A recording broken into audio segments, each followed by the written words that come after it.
was the suffering you bore for us.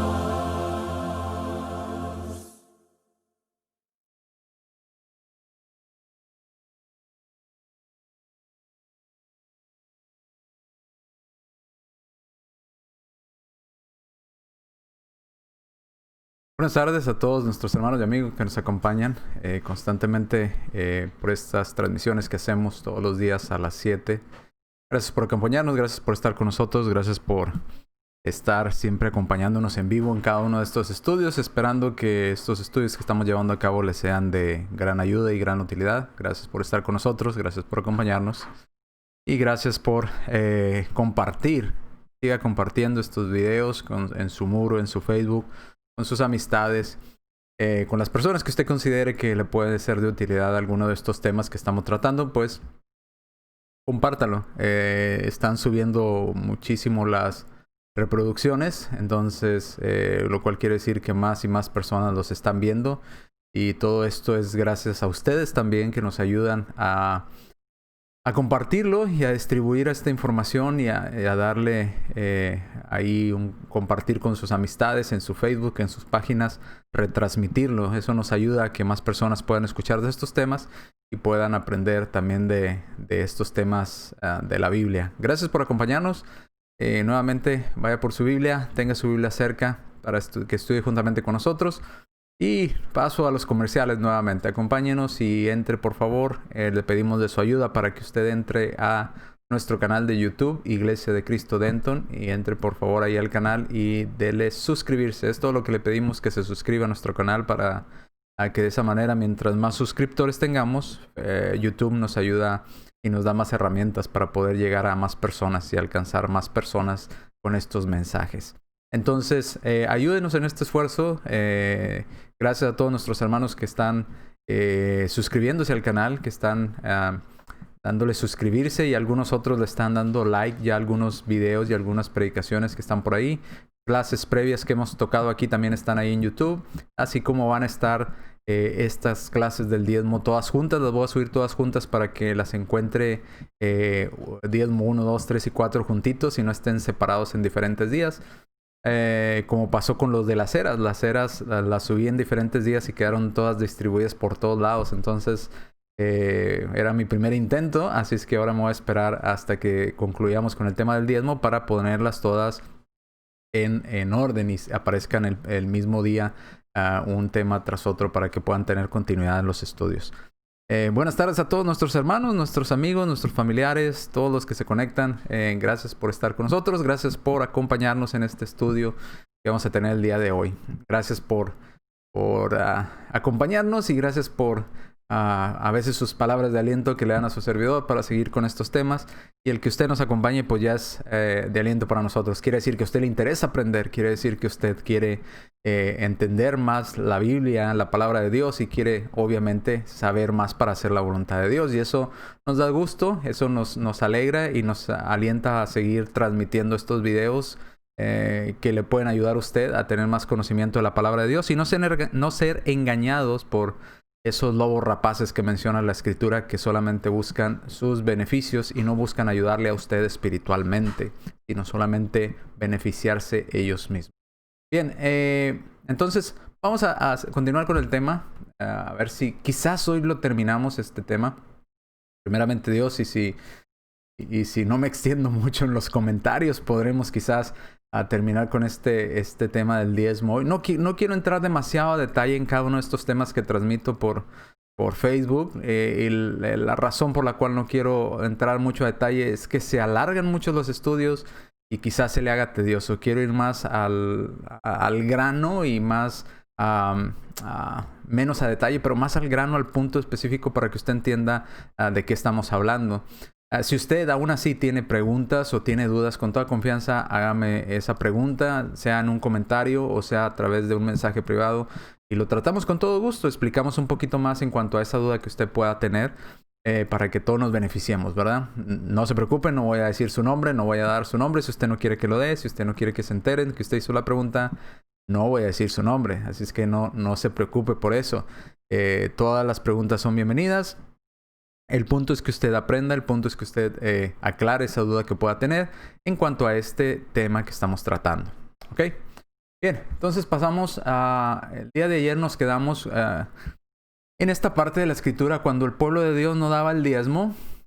Obviamente, al no tener mantenimiento, no tener sostenimiento y no tener tierra donde cultivar, pues obviamente los levitas, al tener familia y tener gente a su cargo que alimentar, hijos, esposas, ¿verdad?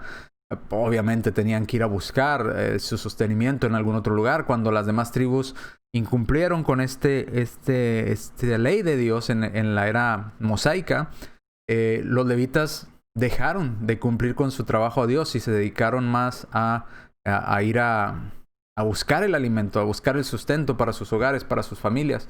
Y esto ocasionó que no se adorara a Dios y ocasionó también que el pueblo de Dios se alejara de Dios.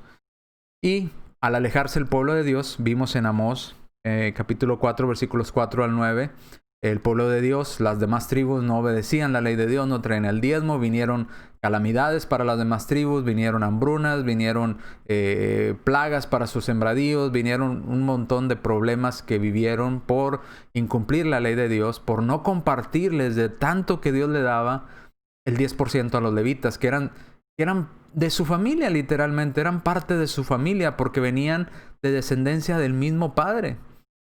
Simplemente habían crecido en número y se habían hecho tribus, pero entre cada nombre de la tribu representaba el nombre de un hermano. Entre ellos eran hermanos literalmente de sangre. Y obviamente estaban desamparando a uno de sus hermanos, que era la tribu de Leví, ¿verdad? Que era el encargado, que Dios había dejado encargado a ellos para su servicio y se habían olvidado y vino todo esto. Entonces los sacerdotes descuidaron la oración a Dios. Leímos estos dos pasajes el día de ayer, si mal no recuerdo. Y vamos a avanzar en este tema. Vamos a ir ahora a dejar un poquito el Antiguo Testamento y vamos a tratar... Hay muchos argumentos, hay muchos pasajes torcidos que las personas que quieren justificar el diezmo van y usan en el Nuevo Testamento, pero son pasajes totalmente torcidos y que usted, al entender Antiguo y Nuevo Testamento, cuándo empezó, cuándo terminó uno y el otro, usted sin tanto estudio puede discernir rápidamente, es que esto no es así, está malinterpretando el pasaje porque esa es ley de Moisés, no es la ley de Cristo. Por eso vimos primero las eras y los testamentos, para que usted entendiera estos temas y pudiera discernir eso sí, eso no. Eso es ley para nosotros, esa ya no es ley para nosotros.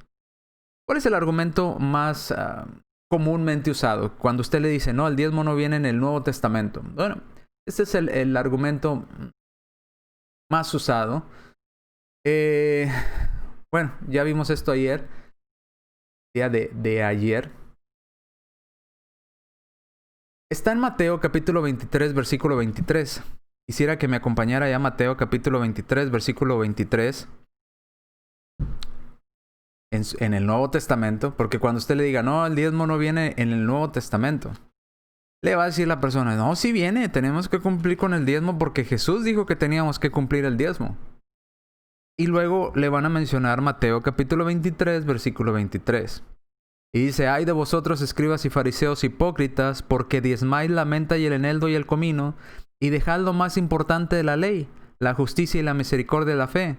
Esto era necesario hacer sin dejar de hacer aquello. Ahí está.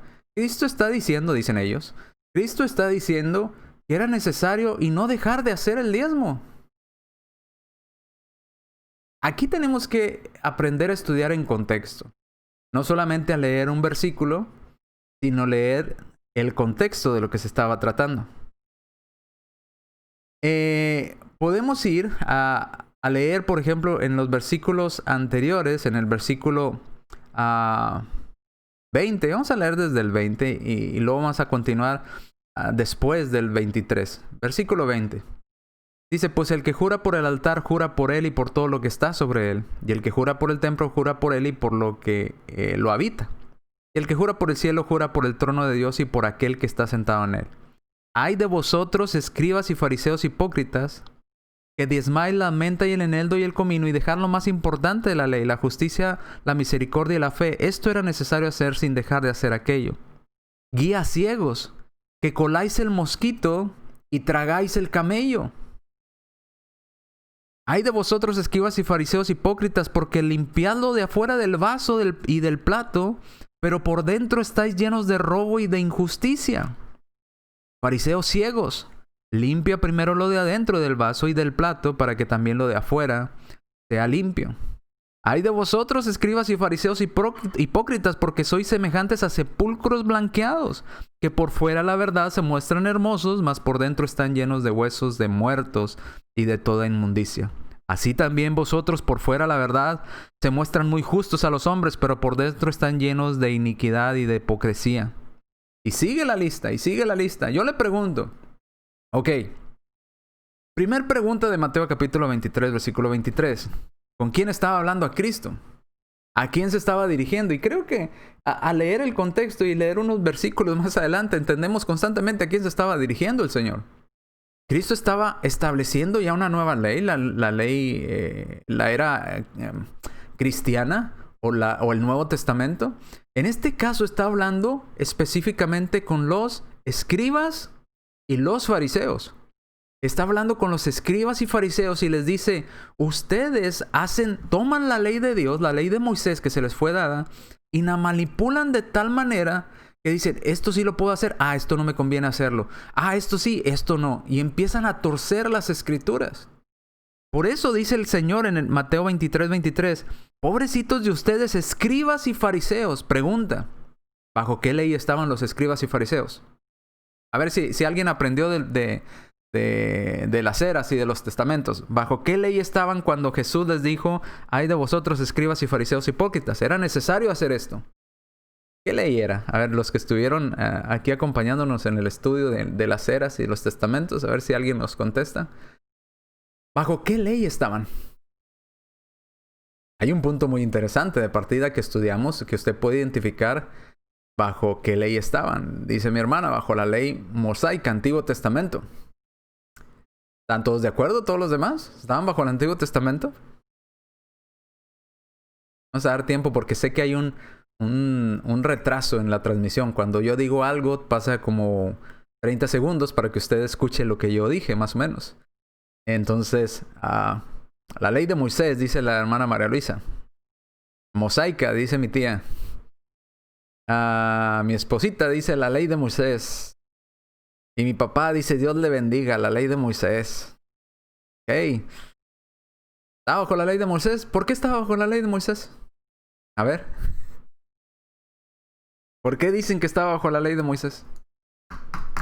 Voy a esperar. Nuestro hermano José Noé dice la ley mosaica. Exacto, pero ¿por qué? Mi prima Daisy, Old Testament, sí, el Viejo Testamento. Pero ¿por qué estaba en vigencia? ¿Por qué decimos y aseguramos que estaba en vigencia o estaba bajo la ley de Moisés o el Antiguo Testamento? ¿Por qué? Ya lo estudiamos en Eras y Testamentos. Usted, yo sé que tiene la respuesta. Usted es muy inteligente, usted estudió con nosotros y yo sé que tiene la respuesta. Y la hermana María Luisa dice, porque Cristo estaba vivo. Porque estaba vivo Cristo, dice mi hermana. ¿Están todos de acuerdo con eso? Porque Cristo estaba vivo, dice mi esposita. ¿Todos están de acuerdo con eso? ¿Sí? Ok. Sí, porque Cristo estaba vivo, por eso estaba en vigencia todavía el Antiguo Testamento. Porque cuando se acabó, o cuando dejó de tener validez la ley mosaica o el Antiguo Testamento, todas las dos leyes previas, la era patriarcal y la era mosaica, ¿cuándo terminó? ¿Y cuándo empezó el nuevo? Hebreos capítulo 9, versículos 15 en adelante. Porque era necesario que Cristo muriera porque el testamento no es válido mientras el testador vive. Pues tiene que morir el testador para que el testamento entre en vigencia. Porque mientras está vivo no es válido, dice ahí en Hebreos 9 del 15 al 17. Entonces, si Cristo estaba vivo y Cristo les está diciendo a los fariseos, ya los escribas, la pregunta es, ¿bajo qué ley estaban los escribas y fariseos? Bajo la ley de Moisés. Y creo que todos estamos de acuerdo que estaban bajo la ley de Moisés. Era la ley en vigencia. Entonces, al estar bajo la ley de Moisés, Cristo los está regañando a ellos de su incumplimiento de la ley de Moisés. Por eso les dice, era necesario hacer esto de la ley sin dejar hacer esto otro de la ley. Ahora, ¿qué les está recriminando? No, léelo otra vez Mateo 23 conmigo.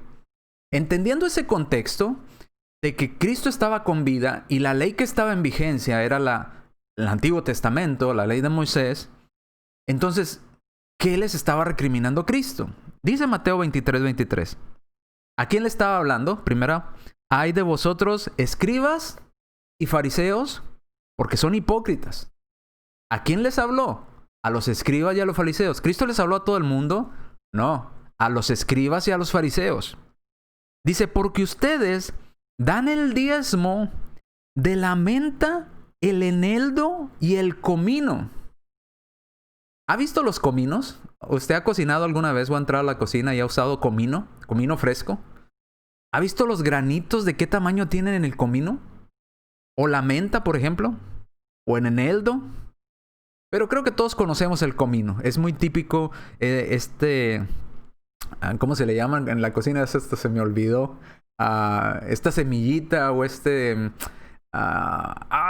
me fue, le digo español. Inglés no aprendo y español se me olvida. Si alguien me recuerda la palabra especie, ¿verdad? Estas especies. De entre las especies que usamos para cocinar, el comino es uno de los más utilizados o los que utilizamos muy comúnmente en la cocina mexicana o en la comida mexicana. Pero usted quizá haya visto los granitos de comino. Usted ha visto el tamañito que tienen, minúsculo. Bueno, lo que estaban haciendo los escribas y fariseos, se ponían, imagínense que cultivaban cominos y tenían que sacar el 10% de todos esos cominos. Y se ponían a apartar cominito por cominito para sacar el 10%. Se ponían, en esa parte de la ley, se ponían a detalle, se pulían, ¿verdad? Bien pulidito, bien exactamente cuántos cominitos, cuántos condimentos tenían que utilizar. Gracias por la palabra condimentos. ¿Cuántos condimentos tenían? ¿Cuántos granitos de comino tenían que dar para que fuera el 10%? Entonces se ponían a detalle y se ponían con lujo de detalle a separar las cosas minúsculas de la ley, ¿verdad? Como era el comino, la menta, el eneldo. Pero se olvidaban y no ponían la misma atención para cosas como la justicia. Eran bien injustos con sus prójimos. No practicaban la justicia para con los demás. Pero a la hora de dar el diezmo, sí, minúsculo, que no se te pase ningún granito, que todo vaya bien contadito. Pero en cuanto a la justicia, en cuanto a la misericordia, tener misericordia para con tus prójimos, en cuanto a la fe, no, en eso no. Nomás en los diezmos. Bueno, dice Cristo, era necesario, así como pones atención en el diezmo, de darlo todo a detalle, cosa minúscula por minúscula, y darlo exactamente como Dios te los pidió. Igual tenías que hacerlo con ser justo. Ser justo a detalle. Buscar si estás viviendo en justicia. Buscar si estás viviendo con misericordia para con los demás, para las personas a tu alrededor. Examinarte constantemente si estás en la fe, si estás cumpliendo y crees en Dios y obedeces a Dios. No nada más en los granitos y en el 10%. Eso era necesario hacer, dice Cristo, sin dejar de hacer también el otro mandamiento. Cristo no está diciendo que continuaremos con el diezmo después en la nueva ley. No, si se fijan aquí no dice, oíste que fue dicho diezmarás, mas yo os digo. ¿Verdad que no aparece esa frase? Al contrario, lo que aquí aparece es una reprensión, un regaño para con los escribas y fariseos. Por eso les dice, pobrecitos de ustedes. Cuando aparece en la Biblia el ay, es una palabra que se usa para lamentar, como nosotros los hispanos decimos, pobrecito de ti, ¿verdad? No sabes en lo que te estás metiendo. Cristo les está usando esa palabra para con los escribas y fariseos. Les está diciendo, pobrecitos de ustedes, no saben en qué problemotas se están metiendo con Dios. Porque se enfocan en el diezmo, que eso es necesario de hacer, pero descuidan las otras cosas. Se enfocan en los granitos del comino y descuidan la ley, el cumplir la ley de Dios. el cumplir la justicia de Dios, el cumplir con la misericordia de Dios, el cumplir con la fe, tener fe en Dios. Y de eso se olvidan y se enfocan solamente en el diezmo. Era necesario dar el diezmo bajo la ley de Moisés, pero sin olvidar cumplir con las otras partes de la ley. Esto era necesario hacer sin dejar de hacer. ¿Qué está diciendo? Era necesario hacer el diezmo de los granitos, aunque fuera muy laborioso. Era necesario hacerlo, pero sin olvidarse de cumplir cosas importantes también de la ley, como lo son la justicia, la misericordia, la paz, ¿verdad? Cumplir con la voluntad de Dios.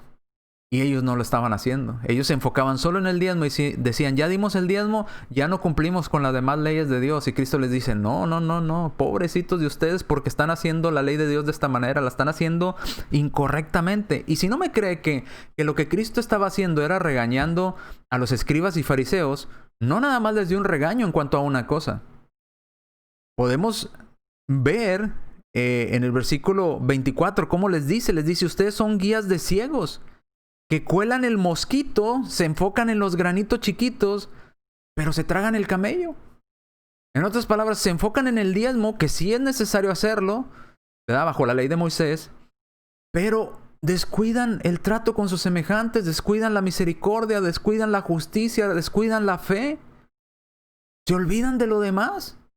Y luego vuelve a decir, si se fija, dice en el 25, otra vez, ay de vosotros. ¿A quién le está hablando? Escribas y fariseos, son hipócritas.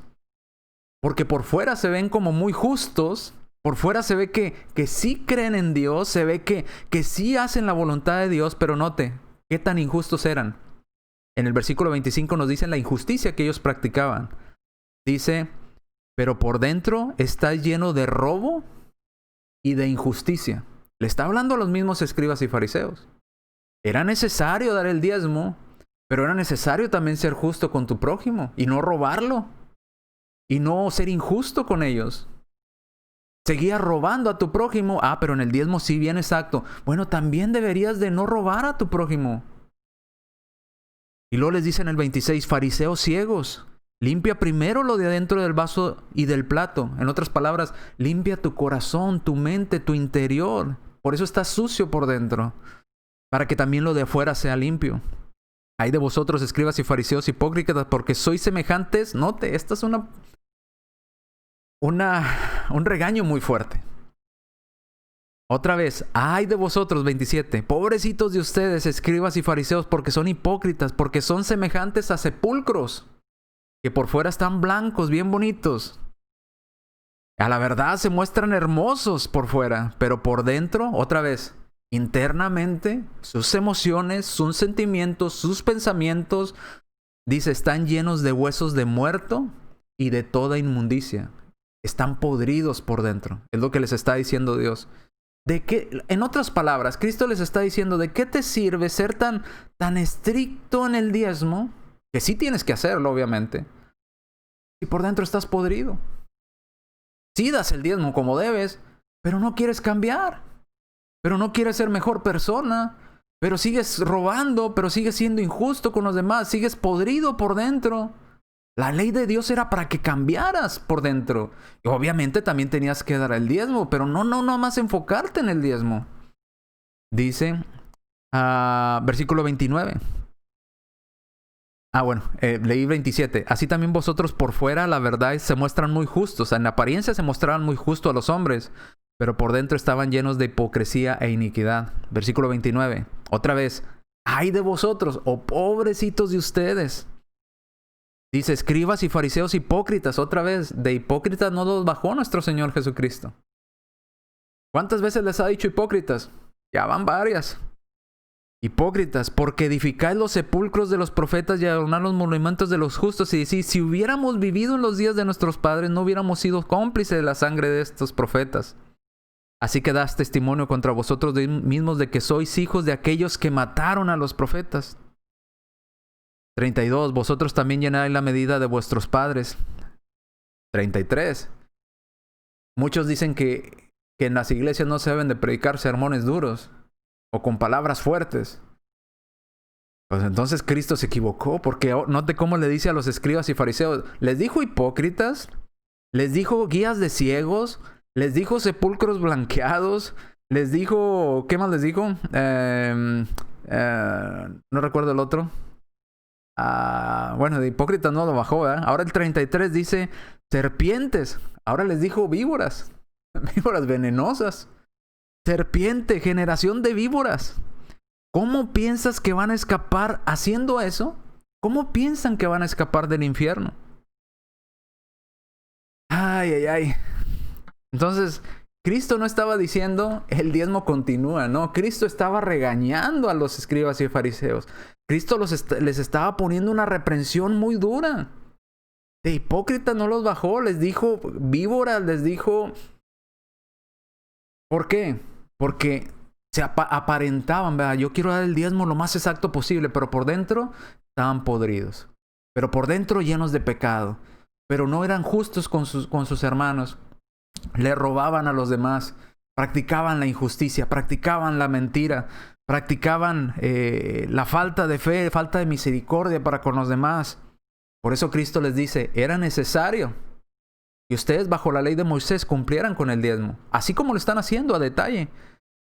Estar contando los cominitos, el eneldo, la menta, sí, era necesario hacer eso, pero sin dejar de hacer lo otro también importante y mucho más importante, que era el cambio interno, limpiarnos internamente. Entonces, aquí Cristo no está diciendo que esa es la ley que tenemos que cumplir hoy en día, que tenemos que hacer el diezmo. No, al contrario. Aquí Cristo le está dando una reprensión a los que estaban bajo la ley de Moisés, que no la estaban cumpliendo como debía. ¿Y quiénes eran ellos? Los escribas y los fariseos. Y les dice otra vez, pobrecitos de ustedes, si siguen viviendo de esa manera, bajo esta ley de Moisés, no van a escapar de la condenación del infierno. Tienen que cambiar por dentro. Tienen que ser nuevas personas por dentro. No aparentar ser justos por fuera, sino ser justos desde el interior. Dejarse de robo, dejarse de mentira, dejarse de maldad. Eso es lo necesario. Obviamente, junto también al diezmo, bajo la ley de Moisés. No desampararás al levita. Era un mandamiento que tenían que cumplir, pero también tenían que cumplir con los demás mandamientos, no solamente con uno. Entonces, aquí, dice la hermana María Luisa, 7 veces le dijo hipócritas. Pues sí, no les fue nada bien a los escribas y fariseos, ¿verdad? La forma que Cristo los reprende y los regaña. Porque, obviamente, aquí Cristo no está diciendo, en mi nueva ley va a seguir el diezmo en vigencia. No, al contrario, les está diciendo, ustedes lo están haciendo a detalle, pero así a detalle deberían de cumplir toda la demás ley de Moisés. No está diciendo que cumplamos en la nueva ley. Está hablando bajo los que estaban en la ley de Moisés y la estaban incumpliendo. Ahora, vamos a explicarlo con pasajes bíblicos para que usted entienda a qué nos referimos. Ya vimos que con las eras y testamentos podemos usted y yo entender que aquí estaba Cristo vivo, todavía estaba en vigencia la ley mosaica, por lo tanto los está regañando en cuanto al incumplimiento de esa ley mosaica. No estaba en vigencia la ley de Cristo, esa entraba en vigencia hasta que Cristo murió. Otro detalle importante en este pasaje es que Cristo no dijo, ¿oíste que fue dicho, diezmarás la menta y el eneldo? Mas yo os digo que este mandamiento continuará. No dice mas yo os digo. Cristo no estaba cambiando la ley, ni estaba enseñando la nueva ley que venía en el futuro, como lo vemos en Mateo 5. En este caso, lo que estaba haciendo era regañando a los escribas y fariseos por incumplir la ley en la que estaban, que era la ley de Moisés. Ahí sí había diezmos, ahí sí tenían que hacer con todas estas ordenanzas y no la estaban cumpliendo como debían. Se enfocaban mucho detalle en uno y descuidaban toda la demás de la ley. Entonces decía Cristo, no, era necesario cumplir el diezmo y también cumplir con todos los demás mandamientos de la ley de Moisés. En efecto, Cristo nos mandó a los judíos a diezmar, y eso usted y yo lo sabemos. Lo sabemos porque hemos estudiado el diezmo en el Antiguo Testamento, en Deuteronomio y en otros pasajes donde nos habla del diezmo, en Números también, donde nos habla cómo diezmar, cada cuándo se tenía que dar, qué era el diezmo y todo esto. Cristo o Dios mandó a los judíos a diezmar. ¿Deberíamos sus discípulos hoy en día a diezmar porque el Señor mismo enseñó el diezmo? No, Cristo estaba regañando a los escribas y fariseos por diezmar muy a detalle, que así se debía hacer obviamente, pero descuidar todos los demás mandamientos. No estaba diciendo a sus discípulos, miren discípulos, ustedes tienen que seguir diezmando. No estaba hablando de eso, los estaba regañando. Los estaba instruyendo de una forma dura, porque estaban incumpliendo y estaban siendo muy hipócritas ante la ley de Dios. Unas cosas sí las hago, las otras que no me gustan no las hago. Hay que tener cuidado, si lo aplicamos como una enseñanza a nuestros días, lo que podríamos aprender es no ser hipócritas con la ley de Dios. Si algo de la ley de Dios nos gusta, eso sí lo hacemos, pero cuando viene la reprensión o vienen cosas que estamos haciendo que no nos agradan, ¿verdad? O no queremos dejar de hacer, como vicios o como diversiones incorrectas o qué sé yo, cosas de ese tipo, y viene la enseñanza bíblica y no nos gusta, decimos, no, eso no lo voy a dejar de hacer porque eso a mí me gusta, pero esto sí lo voy a hacer. Bueno, si hacemos parte de la ley y la otra, que ya sabemos, la descuidamos y no la hacemos, caemos en el mismo error que estaban los escribas y fariseos. Sí, cumplían muy a detalle el diezmo, pero descuidaban todo lo demás de la ley. Por eso les dice Cristo que son hipócritas. Si vas a cumplir la ley, cúmplela toda la ley de Moisés. No nada más la parte que te gusta o que te agrada a ti, toda la ley de Moisés. Es que no me gusta dejar de robar en mis negocios, pues es como me enriquezco. No, tienes que dejar de hacer eso también. También así como eres estricto con el diezmo, sé estricto con tu cambio interno. Por eso Cristo lo regaña. Ahora, la respuesta, Cristo nos estaba enseñando a diezmar en el Nuevo Testamento. La respuesta es no. Estaba regañando a los escribas y fariseos bajo la ley del Antiguo Testamento que lo estaban haciendo de manera hipócrita o incorrecta. Nuestra respuesta descansa en el hecho de que Jesucristo nació, vivió y murió bajo la ley del Antiguo Testamento. Porque todavía cuando Cristo muere en la cruz, está en vigencia el Antiguo Testamento. Y es en su muerte que a partir de esa muerte termina el Antiguo y entra en vigencia el Nuevo. Entonces, toda la vida de Cristo, mientras estuvo con vida en ese cuerpo que encarnó para vivir entre nosotros, estuvo en vigencia el Antiguo Testamento. Sin embargo, Cristo en muchas partes de la Escritura, el Nuevo Testamento, empieza a dar la nueva ley. Por eso dice, oíste que fue dicho ojo por ojo y diente por diente, mas yo os digo, y empieza a cambiar la ley. Esta es la nueva ley que viene. Yo te estoy diciendo que ahora la ley viene de una forma diferente y empieza a enseñar qué era lo que iba a cambiar.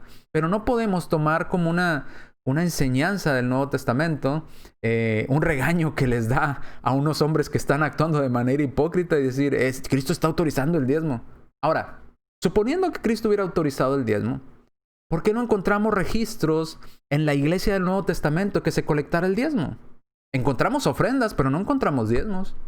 No encontramos registros bíblicos, ni tampoco encontramos registros extrabíblicos o históricos que digan que la iglesia del primer siglo, la iglesia original del Nuevo Testamento, pidiera los diezmos. Entonces, ¿de dónde salieron los diezmos? Salieron más adelante, con el paso del tiempo, cuando las personas se empezaron a alejar o ver a la Biblia como una fuente de negocio. Y empezaron a mezclar, mira el diezmo del Antiguo Testamento, nos conviene traerlo al Nuevo. Pero no aparece en el Nuevo Testamento que la iglesia del Nuevo Testamento diezmara. Habla de ofrenda, mas no de diezmo. Gálatas capítulo 4, versículo 4. Vamos a Gálatas capítulo 4, versículo 4. Dice, pero cuando vino el cumplimiento del tiempo, o el tiempo preciso, Dios envió a su Hijo, nacido de mujer, nacido bajo la ley. ¿Cuál ley? La ley de Moisés. ¿Cuándo? Cuando vino el cumplimiento del tiempo. Cuando fue el tiempo preciso, Dios envió a su Hijo Jesucristo que naciera de una mujer y que naciera bajo la ley, que estuviera vivo cuando todavía la ley de Moisés estaba en vigencia. Porque iba a estar en vigencia hasta que el testador muriera. Nos lo dice Hebreos capítulo 9, versículo 17. Porque el testamento con la muerte se confirma, pues no es válido entre tanto que el testador vive. Entonces, Mateo 23, 23, cuando Cristo le dice a los escribas y fariseos que tenían que hacer el diezmo y no dejar lo otro, les está hablando bajo la ley de Moisés, que era la que ellos tenían y conocían y estaba en vigencia. Porque la otra todavía no entraba en vigencia hasta después de su muerte en la cruz. Mateo capítulo 5. Tenía que morir para que entrara en vigencia, para que fuera válida. Mateo capítulo 5, versículo 17. Cristo mismo dice en Mateo capítulo 5, versículo 17, no penséis que he venido para quitar la ley o los profetas. No he venido para abrogarla, sino para cumplirla. Cristo en vida tenía que cumplir con la ley de Moisés también. Pero a la vez estaba legislando y enseñando qué era lo que iba a venir en el futuro. Esas enseñanzas todavía no estaban en vigencia porque él tenía que morir. 18.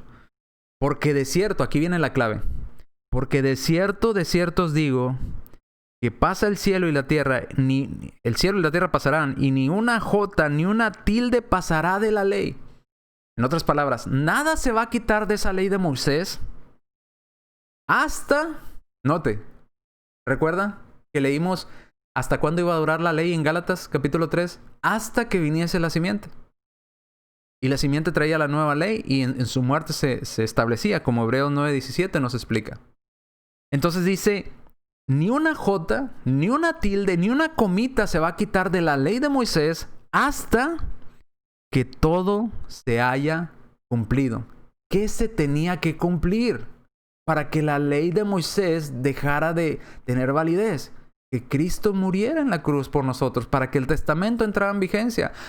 Mire, si comparamos esta última parte de Mateo capítulo 5, versículo 18, dice, hasta que todo se haya cumplido.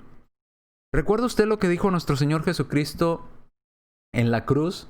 Antes de entregar el Espíritu, que dice, consumado es. ¿Recuerda esas palabras? ¿Qué está diciendo? Se ha cumplido lo que se tenía que cumplir. Aquí estoy muriendo para que entre en vigencia la nueva ley. Por eso dijo, consumado es. Lo he terminado, he acabado ya con la ley de Moisés. Ha finalizado, ahora entra en vigencia la nueva ley. Consumado es. Por eso dijo, no he venido para quitarla, mientras esté con vida yo la tengo que cumplir, dice Cristo, la ley de Moisés.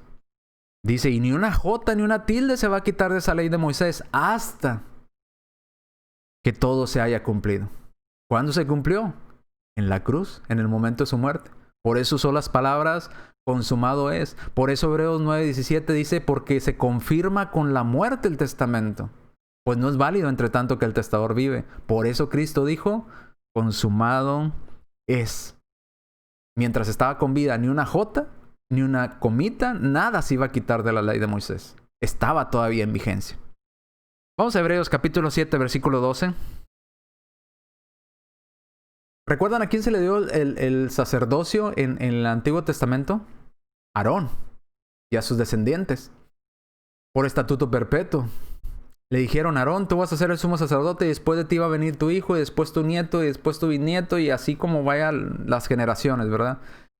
Tú vas a ser el sumo sacerdote y vas a tener esta ley. ¿Cuál ley? La ley que Dios le dio a Moisés y a través de los profetas. Esa era la ley para el pueblo de Dios. Y el sumo sacerdote era de descendencia de Aarón, o a través de Aarón. Pero ahora note lo que dice Hebreos 7:12. Dice que cuando se cambia el sacerdocio, o cuando se cambia el sacerdote, o la descendencia del sacerdote que estaba en vigencia, es necesario que también haya cambio de ley. Entonces, si se cambió el sumo sacerdote y dice la Escritura que hoy en día nuestro gran sumo sacerdote es Cristo, entonces si cambió el sacerdocio de Aarón, cambió hacia Cristo, entonces la ley de Aarón, que se le dio a Aarón, también tuvo que cambiar. Y ahora estamos en una nueva ley. Dice Hebreos capítulo 7, versículo 12, porque cambiado el sacerdocio, es necesario que haya también cambio de ley. Dejó de tener validez el sacerdocio de Aarón. Y ahora nuestro gran sumo sacerdote es Cristo, que trae una nueva ley. Porque es un nuevo sacerdote, es un cambio de sacerdote, es un cambio de ley. ¿Ok? Entonces, Mateo 23:23 no justifica el diezmo. Al contrario, les dio una regañada buena a los escribas y fariseos por estar haciéndolo de manera incorrecta. Por enfocarse en unas cosas y descuidar otras. Por aparentar, pero no cambiar por dentro. Entonces, no les está diciendo, sigan haciendo eso en el Nuevo Testamento, en la Nueva Ley. No está diciendo eso. No caigamos en esa conclusión equivocada. creo que si se dio cuenta, nos está ayudando a haber estudiado primero Antiguo y Nuevo Testamento y las 3 eras. Hay otro argumento que se menciona también mucho y, por ejemplo, se lo voy a mencionar, no lo vamos a estudiar para no entrar en detalles, pero quizás se lo vayan a mencionar a usted. Y el argumento que le van a decir, bueno, ok, no viene una cita del diezmo en el Nuevo Testamento, en la Nueva Ley, te lo acepto. Pero nota, Abraham dio los diezmos a Melquisedec, al sacerdote Melquisedec. Entonces, el diezmo fue establecido antes de la ley de Moisés. Y luego después en la ley de Moisés lo siguen haciendo. Entonces también nosotros debemos de seguirlo haciendo. Porque la ley que terminó es la ley de Moisés. El diezmo es desde antes de la ley de Moisés. Entonces debe estar en vigencia. ¿Qué le respondería a usted que ya estudió con nosotros en cuanto a las eras y los testamentos? ¿Cómo podría usted contestar a ese argumento? Tenemos que seguir diezmando porque el diezmo aparece antes de que se le diera la ley a Moisés y Abraham dio el diezmo al sacerdote Melquisedec. Entonces también nosotros, bueno, antes de la ley de Moisés se dio el diezmo, Abraham al sacerdote Melquisedec. Luego durante la ley mosaica también se dio el diezmo. Entonces también nosotros tenemos que hacerlo porque si se eliminó, lo que se eliminó fue la ley de Moisés. Entonces el diezmo sigue en vigencia. ¿Qué le respondería a usted? Deme una respuesta. Anímese a alguien y compártanos para hacer esto más interactivo.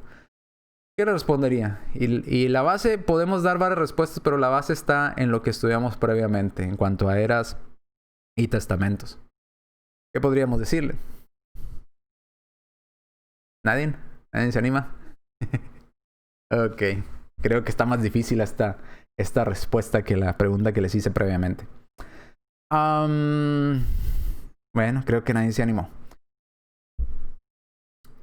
Hay muchas cosas que se hicieron o Dios las pidió en la era patriarcal o en la ley patriarcal. Y que después se siguieron practicando. Pues Hebreos 12, dice la hermana María Luisa.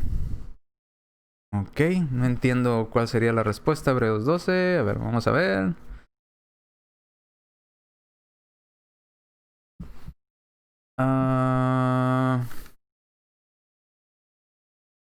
¿En qué parte de Hebreos 12 se mencione o quiera hacer hincapié la hermana María Luisa? Espero que sea un poquito más específica. Le damos tiempo a la hermana para que nos conteste un poquito más específico. Hebreos 12 es todo un capítulo, no sé específicamente a qué se refiere. Pero bueno, hay cosas que en la ley ¿en qué estaba? Se me fue. Ok, en la era patriarcal, Dios le da esta ley. Por ejemplo, le voy a poner un ejemplo de otra ley. ¿Se acabó cuando empezó la era cristiana? Sí. Ahora, ¿qué acabó? ¿Cristo con qué acabó? ¿Podemos tener 2 leyes hoy diferentes? La respuesta es no. Tenemos una. En la era patriarcal había una ley para los padres. Vino la ley de Moisés, ya no están bajo la ley patriarcal, ahora tenían que estar bajo la ley de Moisés. Ahora, ¿se acabó la ley de Moisés? ¿Cuál sigue? La de Cristo. ¿Qué quiere decir que estamos bajo la ley de Cristo? Que ya no estamos bajo la edad patriarcal y que ya no estamos bajo la era mosaica. Esas leyes ya se acabaron. Ahora, si todavía se pone un poco argumentando la persona y les dice, pero es antes de la ley mosaica el diezmo. Bueno, también la circuncisión se dio antes de la ley de Moisés. Y también en la era mosaica se practicaba la circuncisión. Pero ahora bajo la ley de Cristo, no. El mismo apóstol Pablo dice, en Cristo ni la circuncisión vale algo, no vale nada, estamos bajo una nueva ley. Ahora, si el argumento es que porque Abraham, bajo la era patriarcal, le dio los diezmos a Melquisedec, eso autoriza los diezmos hoy en la era cristiana, pues yo le preguntaría, ¿ustedes varones están circuncidados? ¿Los circuncidó sus padres al 8º día? Porque si no incumplieron la ley de Dios, eso es una ley que se dio en la era patriarcal y luego siguió en la era mosaica. Ah, no, eso no. ¿Por qué eso no? Si también es una ley que viene desde la era patriarcal y luego se siguió cumpliendo en la era mosaica. Y se terminó, se dejó de cumplir en la era cristiana, pero cambió de sentido. Antes, en la era patriarcal y en la era mosaica, la circuncisión era física. Se cortaba el prepucio de los bebés, de los varoncitos, al 8º día. En la ley cristiana o en la era cristiana, Dios quiere que nos circuncidemos el corazón. No que nos hagamos una cirugía del corazón, está hablando simbólicamente. Está diciendo que tenemos que cortar de nuestros sentimientos, de nuestras emociones, todas las cosas pecaminosas y dejarlas a un lado. Y por eso dice Pablo, la circuncisión hecha a mano ya no sirve de nada. Aunque se haya sido dada en la era patriarcal, todo eso ya se acabó. Estamos bajo una nueva ley. No podemos tener dos leyes diferentes. La ley de Cristo es la que tenemos que cumplir. Entonces, sí, cuando murió Cristo en la cruz, terminó. Dieron otras respuestas, porque en el Antiguo Testamento, donde habla del diezmo, y el diezmo era alimento, no dinero, también. La hermana Marlisa dijo que del 7 al 12, y dice de la disciplina del Señor, porque qué padre es aquel a que su hijo no disciplina, dejan sin disciplina. Ok. 12. No entiendo su punto, hermana, discúlpeme, no es que quiera ser feo con usted ni nada, no entiendo el punto. Pero bueno, terminó la ley, terminaron esas dos leyes porque entró en vigencia la ley de Cristo. Así terminó la circuncisión, que fue previa, y lo mismo podríamos decir. Recuerda, por ejemplo, usted, cuando Dios le pide a Abraham que sacrifique a su hijo Isaac. Ya había sacrificios. Ya había sacrificio de animales. En la era patriarcal había sacrificio de animales. En la era mosaica había sacrificios de animales. Entonces quiere decir que hoy en día en la ley de Cristo tenemos que seguir sacrificando animales en servicio a Dios o en adoración a Dios.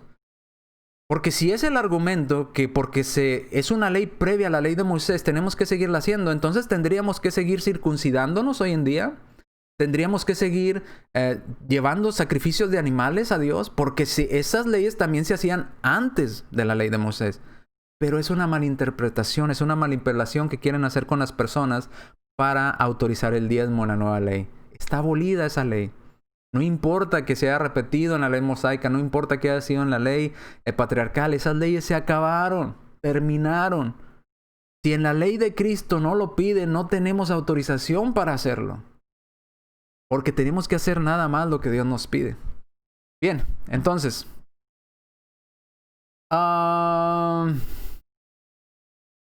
¿Se mencionan los diezmos en el Nuevo Testamento para la iglesia? La respuesta es no. No hay. No hay diezmos para la iglesia del Nuevo Testamento. Para la nueva ley de Cristo, dígame dónde está que Dios pidiera a la iglesia, separen el 10% del grano, del fruto y llévenselo, síganselo llevando, ya no a los levitas, ahora llévenselo a los evangelistas, llévenselo a los predicadores, llévenselo a los pastores. No encontramos eso. No encontramos el diezmo. Recuerda, el diezmo es el 10% de todo lo que producía tu tierra, tus ganados, tu alimento.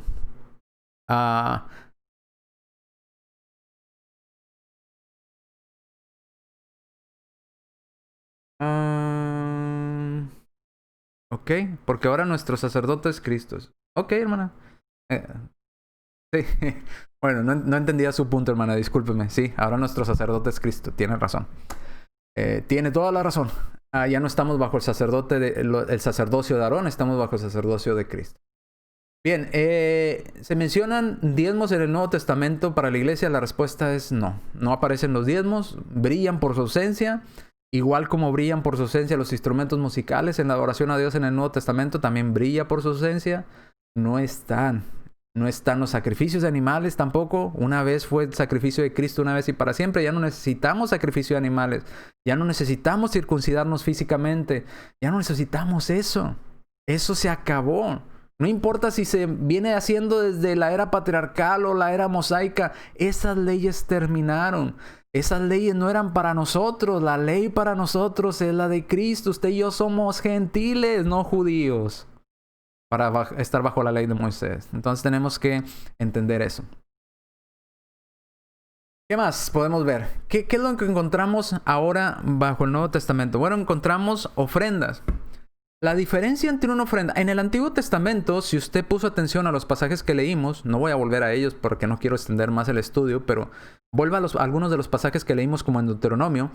En el Antiguo Testamento dice que tenía la gente que apartar su diezmo una vez al año y era el 10% de todo lo que su tierra había producido o sus ganados. Luego, también tenían que dar ofrendas a Dios.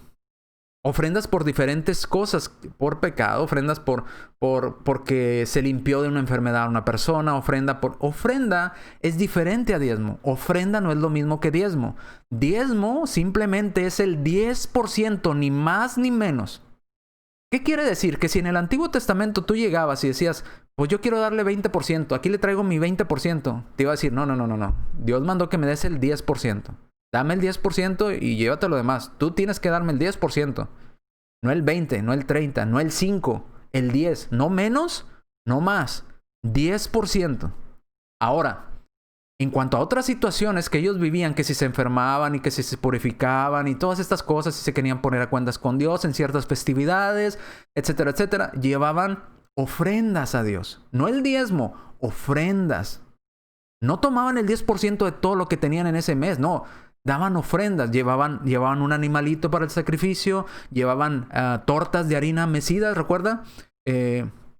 Llevaban palomas, los más pobres se les permitía llevar una paloma, un ave en sacrificio, pero no tenían que llevar el 10%, porque era una ofrenda. Era ofrenda, cuando estudiamos la palabra en griego para ofrenda, se hace referencia a un regalo escogido para... En otras palabras, cuando usted ofrenda, usted es como si le diera o preparara un regalo para Dios. Si usted le quiere dar algo, ofrecerle algo a Dios en regalo. ¿Ok? Diezmo no. Diezmo es 10%, no más, no menos. 10% y se acabó. ¿Ok? Ahora, bajo el Nuevo Testamento, lo que se nos pide para la iglesia del Nuevo Testamento no son los diezmos, son las ofrendas. Sigue en vigencia las ofrendas, pero no las ofrendas del Antiguo Testamento. Son unas ofrendas diferentes. Ya Dios no nos pide llevar un cordero para el sacrificio como en el Antiguo Testamento. Nos pide ya no la ofrenda para los levitas. Ahora la ofrenda, por si usted no lo sabía, es para todos los miembros de la iglesia. Porque recuerda ese pasaje en el Nuevo Testamento donde dice que ahora usted y yo somos real sacerdocio, nación santa, pueblo adquirido por Dios. Ahora usted y yo cumplimos esa labor de los levitas.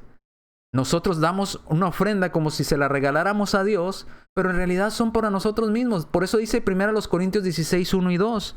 A lo mejor usted lo había leído constantemente conmigo cuando participamos o leemos los pasajes de la ofrenda en las transmisiones de los domingos y no había puesto atención.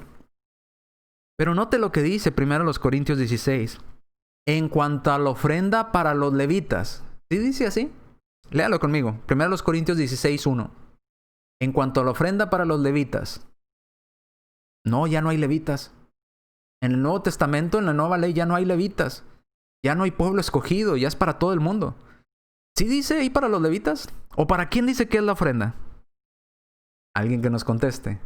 Para los santos. ¿Y quiénes son los santos? Todas aquellas personas que hemos sido santificadas en la sangre de nuestro Señor Jesucristo, que hemos sido lavados, limpiados. Los cristianos son los santos. Los santos no son alguien que beatifica y que tiene que hacer 2 milagros para que le hagan una imagen y usted lo adore. No, santos no son ellos. Santos son los cristianos.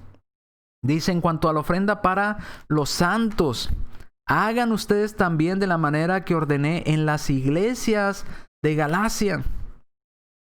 Dice... No, me perdí acá buscando otra cosa. En cuanto a la ofrenda para los santos, haced también vosotros en la manera que ordené en las iglesias de Galacia. ¿Cada cuándo tiene que dar esto? ¿Una vez al año como el diezmo del Antiguo Testamento? No. Cada primer día de la semana. ¿Cuál es ese día? El domingo. El domingo es el primer día de la semana. Es más, en muchos de nuestros calendarios, fíjese, el primer día de la semana no es el lunes. El primer día de trabajo es el lunes, pero el primer día de la semana es el domingo.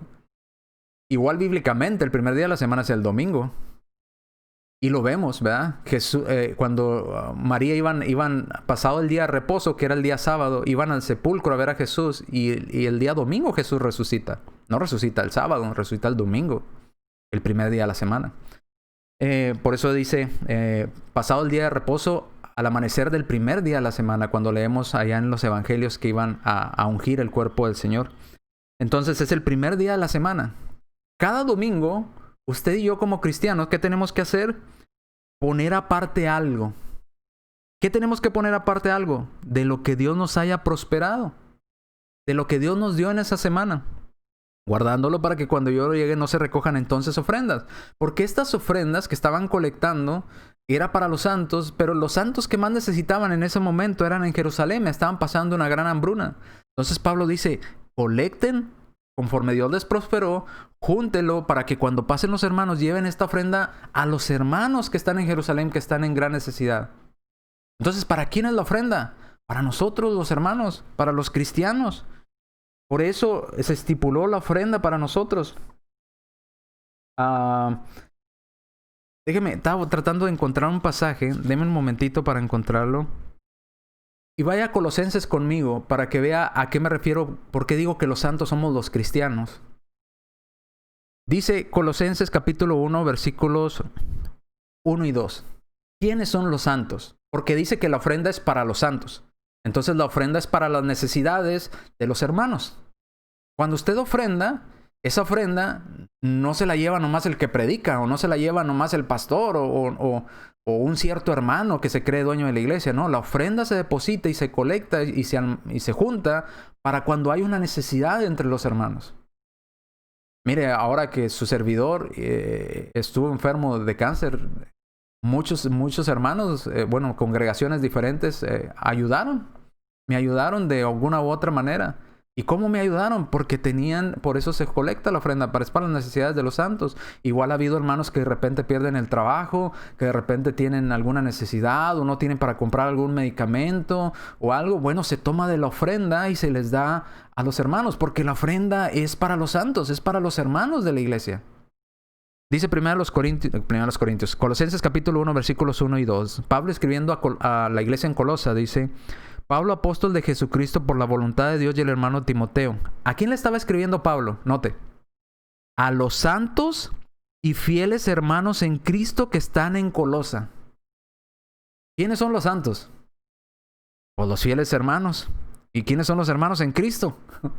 Pues los cristianos que están en Colosa. Gracia y paz sea a vosotros de Dios nuestro Padre y del Señor Jesucristo. Siempre estoy orando por ustedes y damos gracias a Dios Padre nuestro Señor Jesucristo, porque he escuchado de su fe en Cristo y del amor que tenéis a todos los santos, a todos los demás hermanos. Entonces la ofrenda es para los santos. Se pide ofrenda y cada hermano, si Dios nos prosperó en esa semana, ponemos aparte algo según Dios nos prosperó y lo damos de ofrenda, como si le diéramos un regalo a Dios. Pero al final Dios no necesita ese dinero de nosotros. Sin embargo, nosotros lo hacemos como si se lo diéramos a Dios, pero al final ese dinero está para las necesidades de nosotros mismos, de las personas que forman parte de esa congregación o de esa iglesia. Eso es lo que dice el Nuevo Testamento. No dice que las ofrendas son para el pastor. No, son para las necesidades de los santos. Según a los Corintios, también lo leemos constantemente cuando hablamos de la ofrenda. Por eso leemos los pasajes cuando participamos de la cena y cuando participamos de las ofrendas, para entender.